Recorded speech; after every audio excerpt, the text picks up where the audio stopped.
Нийслэл хот ачааллаа даахаа болж барилга байшингаа шингээх газар олдохгүй байгаа нүнэ. Хот төлөвлөлтийн зохион байгуулалт буруугаас болж өнөөдрийн нөхцөл байдал үүссэн гэж хэлэхэд болох юм а. Иймд жил ирэх бүр хүн амын тоо нэмэгдэж цэцэрлэг сургууль хаана ч хүрэхэ байсан баггүй хугацаанд яригдсан оюутны хотхны асуудлын эхний шатны шийдвэр гарчээ. Нурж унахад өгсөн дотуур байранд амьдарч хуучин цагийг санагдуулам хичээлийн танхимд 21-р зууны Монгол оюутнууд боловсрал эзэмшиж байгаа. Хичээлийн танхим амьдрах байр нь хаанаач хүрэхгүй байгаа тул бодлогоор энэ асуудлыг шийдэж оюутны цогцлбор хотгонг бий болгох гэж байна.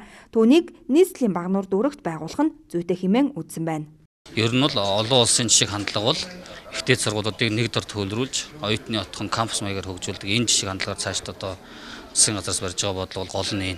Тийм учраас ер нь бол засгийн газрын шийдвэр ихний ээлжид манай багнуур дүүрэгт гисэн байгаа. Ингээд дүүрэг бол сая 10 сард хуралцсан иргэдийн төлөвлөлт хурлын ээлж тус хуралдаанаар газрын асуудлыг баталж өгсөн байгаа. Ер нь бол одоо 100-аас 150 мянган хүн амтай хот байхаар хэрвээ ингүүл одоо багнуур дүүрэг бол уул уурхай дагсан ийм одоо хотоос Монгол улсын оюуны томоохон үйлдвэрлэл болох ийм хот болох ийм одоо хандлага хөгжлийн эхлэл тавьж байна гэж бид хүн ойлгож байгаа. Бид хүн дүүрэг орнотойгоор мэдээж баяртай энэ мэдээг хүлээж авч байгаа.